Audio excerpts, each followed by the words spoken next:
어느 날 내가 탄 비행기가 납치됐다. 아, 끔찍하다. 이것은 영화가 아닌 50원. 대한민국에서 일어난 실제 사건입니다. 그것도 비행기가 북한으로 공중 납치된 초유의 사건. 와. 첫 번째 의문, 대체 왜 50명을 태운 국적기가 북한으로 납치됐을까? 와. 끈질긴 송환 요구 끝에 66일 후 39명은 돌아왔지만 왔어? 11명은 북한에서 돌아오지 못했습니다. 어머머머머, 어떡해. 그렇다면 두 번째 의문, 왜 하필 이 11명은 끝내 가족의 품으로 돌아오지 못했을까? 그런데 수십 년이 지나 돌아오지 못한 11명 중 한 남자에 대한 소문이 들려왔습니다. 32살의 방송국 PD였던 남자. 2살 배기 아들과 생이별한 채 북한에 납치됐던 그가 북한에서 대남방송 PD로 일하고 있다는 충격적인 소문. 오. 세 번째 의문, 북한에 납치된 그는 왜 대남방송의 PD가 되었을까? 칼기 납치 사건이 일어난 지 51년. 이 사건은 사람들의 기억에서 서서히 잊혀져 갔습니다. 수많은 납치 사건으로 북한에 끌려가 돌아오지 못한 납북자는 모두 516명. 여전히 북한의 납치 사건은 계속되고 있습니다. 그래서 더 파헤쳐야 할 미스터리, 51년째 베일에 쌓인 칼기 납치 사건. 칼기 납치 사건의 미스터리, 그 진실을 파헤쳐봅니다. 네, 아니 어떻게 저런 일이 있을 수 있죠? 하루아침에 북한으로 납치된 것도 모자라서 네. 지금 51년이 지났는데 11명이 아직 한국 땅을 밟지 못하고 있는 거잖아요. 아, 거기 계신 분도 너무너무 힘드시겠지만 또 한국에 계신 가족분들 심정이 어떻겠어요. 네. 자, 오늘 모실 분이 있습니다. 납치된 아버지를 찾고자 하는 마음에 뭐 생업까지 다 미루고 현재 본격적으로는 19년간 이 아버지를 찾고 그리고 이 사건의 진실이 뭔지 파헤치고 있는 분을 모셨습니다. 황인철 씨 모셨습니다. 안녕하세요. 안녕하세요. 예, 안녕하세요. 저는 1969년도 칼기 납치 사건으로 아버지를 납치당한 아들 황인철이라고 합니다. 이 사진 속의 작은 아이가 바로 저고요. 저를 끼안고 계시는 분이 저희 아버지이십니다. 아버지는 저를 너무나 많이 사랑을 해주셨고요. 아버지에 대한 이야기를 들으면은 참 가슴이 아주 뭉클해지고 참 슬퍼집니다. 아니 굉장히 오래된 사진이잖아요.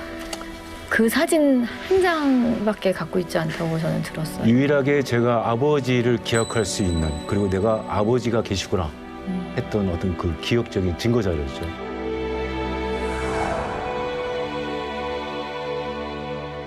고향은 어디셨어요? 저는 태어나기를 대전에서 태어났습니다. 왜냐하면 저희 아버지가 대전 MBC에 입사를 하셨거든요. 그래서 대전에서 태어났고, 그 다음에 이제 저희 아버지가 초창기 멤버로 영동 MBC로 이제 가시게 되면서 이제 또 계속 또 영동에서 강릉에 살게 됐었죠. 그 당시에 방송국 PD면 엄청나죠. 그 당시에 제가 듣기로는 비행기 타려면 맞아. 예, 외국에 간다. 이거는 굉장히 무슨 어려운 아무나 못 가는. 근데 19년도잖아. 예, 아마 거기 타셨던 그 50분이 거의 뭐 굉장하신 분들일 것 같다는 생각이 드네요. 직업은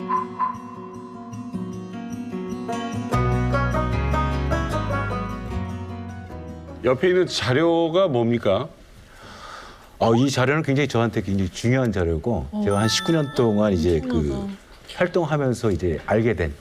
그러니까 왜냐하면은 납치 사건을 갖고 이야기를 하다 보면 자꾸 월북이라는 단어를 쓰는 거예요. 맞아요. 어선, 어부 뭐 여러 가지. 예. 그러니까 사건 자체의 모든 것들은 정황은 납북인데 받아들이는데 월북이라고 하는 것을 갖고 이야기를 하다 보니 단어가 다. 내게 거기에 대해서 반박을 하기 위해서는 자료가 굉장히 중요하더라고요.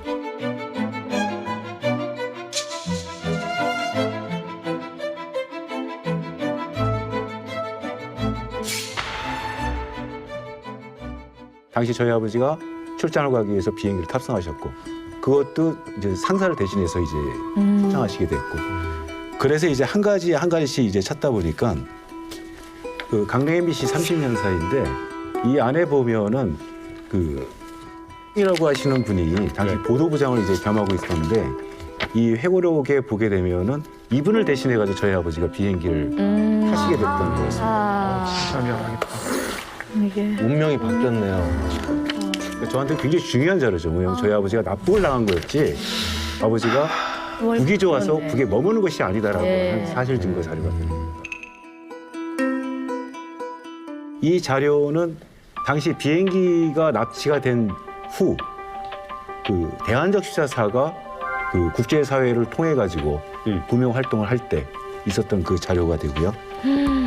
이 자료는 당시 그 저희 아버지가 사원증으로 대전 MBC에 계시다가 이제 그 영동 MBC에서 근무하시고 요 안에 보시게 되면은 아직도 저희 아버지는 휴직 상태로 그러니까 이런 이게 상태가 되죠. 전출 갔던 그 기록들이 남아 있는 거네요. 예.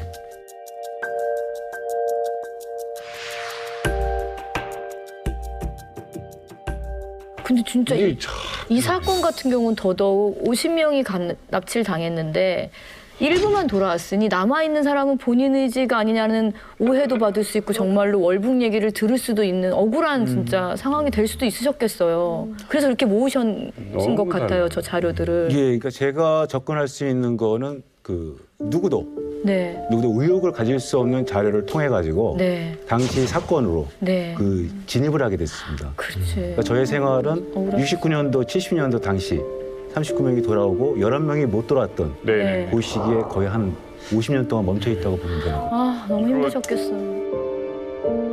근데 좀 전에 옆에 놓여 있는 정말 19년간 모았다는 저 아버님을 향한 자료를 보면서 얼마나 또 간절한 마음이 있으신지도 느껴지고요. 아까 저는 제일 좀 인상 깊었던 게 여전히 휴직 상태라는 게 저는 어떻게 보면 그게 희망의 끈이라고도 생각을 합니다. 빨리 복직을 하셔야 될 텐데.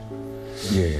근데 저 황인철 씨가 어쨌든 정말 어린 나이에 이렇게 아버님과 생이별을 하게 되셨는데 언제 납치됐다는 사건을 알게 되셨어요? 제가 저희 아버지를 기억을 못 하잖아요. 예.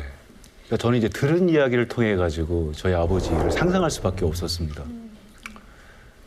제가 이야기를 들었을 때 저희가 그 아버지가 저를 얼마나 사랑이셨냐라고 하는 이야기를 아버지가 딱 출근을 하려고 들잖아요. 그러면 어린 제가 딱 앞에 갔대요. 그 다리를 딱 맞고 손을 탁 내리면서 내놓으라고. 그럼 이제 아버지가 이렇게 딱 아 이 자식 하면서 이렇게 동전 치면서 머리 이렇게 하고 아빠 갔다 올게. 이제 그 이야기를 이제 다 듣게 된 거였죠. 10원짜리 하나 탁 예. 받을 때. 아주 당당하게 그것도. 근데 이제 저는 아버지가 없는 거예요. 커서 보니까 옆집에는 아버지가 있고 막 쪼르륵 달려가서 아빠 뭐하고 막 이렇게 해가지고 막 엉키고 나는 그렇게 할 수 있는 뭐 아버지가 안 계시고 그러니까 어머니한테 물어봤어. 엄마 아빠 어디 계세요? 그럼 이제 어린 저한테 엄마가 납북됐어 이렇게 얘기를 못 하시는 거예요. 그러니까 저뿐만 아니라 모든 가족들이 다 그랬어요. 옛날에 그런 예. 너희 아버지는 MBC PD고 지금 현재 미국 출장 중이고 크리스마스면 돌아오실 거야. 크리스마스면 돌아오셨고 이제 손가락 세면서 이제 기다리는 거죠. 그런데 1년 돼도 뭐 안 오셔. 그 다음 해가 돼도 안 오셔. 그 다음에도 안 오셔. 그러니까 이제 뭐 어떻게 되는 건지 그러니까 더 상실감이 생기게 되고 박탈감이 느껴지게 되고 소외감까지 느껴지는 거예요. 아, 아버지가 날 싫어하시는가 봐. 그래서 피하는가 보다. 자꾸 이제 오해하게 되니까 국민학교 3학년 때 이제 큰아버지하고 작은아버지가 너 인철이 너 이리 와봐. 네. 너도 이제 알아야 돼. 너희 아버지 납치당하셨어. 그 비행기를 타고 가시다가. 근데 그 당시에는 이제 방공교육이 굉장히 추천해가지고 북한이라고 하는 곳에 납치를 당하셨으니 아 나도 이제 아버지를 만나는 건 어렵겠구나 라고 하면서 이제 굉장히 그 절망감으로 이제 그렇게 됐었죠. 그러면 초등학교 3학년 때 납치당한 사실을 아신 거면 한 10살쯤 된 네, 거잖아요. 뭐 그러면은 뭐 다른 경우가 있는 것도 아니고 굉장히 좀 생소하셨을 텐데 기분은 어떠셨어요? 그거는 뭐 당해보지 않은 사람은 몰라요. 그 비참한 어떤 그런 느낌들 그리고 뭔가 이렇게 더 소외가 됐다라고 하는 부분들. 아니 지금 50 중반이신데도 그게 안 잊혀지세요? 흔적이 남아있죠. 그렇죠. 이제 흔적이 남아있으니까 좀 오해를 할 때가 좀 있고 그러니까 스스로가 이렇게 정상적인 사람들이 그냥 뭐 한 귀로 듣고 한 귀로 흘러가면서 이렇게 잊혀질 수 있는 게 이 피해자 가족들한테는 그게 안 돼요. 바로 그냥 와가지고 그냥 꽂혀가지고 이제 더 크게 이제 아픔으로 이제 작용을 하게 됩니다.